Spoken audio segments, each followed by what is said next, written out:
કેન્દ્ર સરકારે પેટ્રોલની નિકાસ પર વિન્ડફોલ ટેક્સ લગાવ્યો છે। સરકારે પ્રતિ લીટર ₹3 વિન્ડફોલ ટેક્સ લગાવ્યો। ડીઝલ અને વિમાન ઈંધણ પરના ટેક્સ પર ઘટાડો કરાયો। ડીઝલની એક્સાઇઝ ડ્યુટી ₹23 પ્રતિ લીટરથી ઘટાડીને ₹16.50 કરાઈ। એટીએફ પર ડ્યુટી ₹33થી ઘટાડીને ₹16 કરાઈ પ્રતિ લીટર। રોડ અને ઇન્ફ્રાસ્ટ્રક્ચર સેસ શૂન્ય રાખવામાં આવ્યો। આજથી જ નવા દરો અમલ કરવામાં આવ્યા છે। સામાન્ય ગ્રાહકો માટે રાહતની વાત એ છે કે આ નિર્ણયની સ્થાનિક બજાર પર કોઈ નકારાત્મક અસર નહીં પડે। દેશમાં સ્થાનિક વપરાશ માટે વેચાતા પેટ્રોલ અને ડીઝલ પરની એક્સાઇઝ ડ્યુટીમાં કોઈ ફેરફાર કરાયો નથી, તેથી દેશની અંદર છૂટક કિંમતો વધશે નહીં। સામાન્ય માણસનું આ નિર્ણયને કારણે બજેટ નહીં ખોરવાય, બાકી ₹3 તો વધેલા છે જ।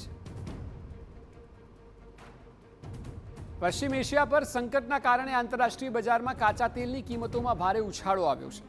અમેરિકા અને ઇઝરાયલ દ્વારા ઈરાન પર કરાયેલી સૈન્ય કાર્યવાહી બાદ ક્રૂડ ઓઇલ $100 પ્રતિ બેરલને પણ પાર થઈ ચૂક્યું છે, જે યુદ્ધ પહેલા $70 થી $73 આસપાસ રહેતું હતું।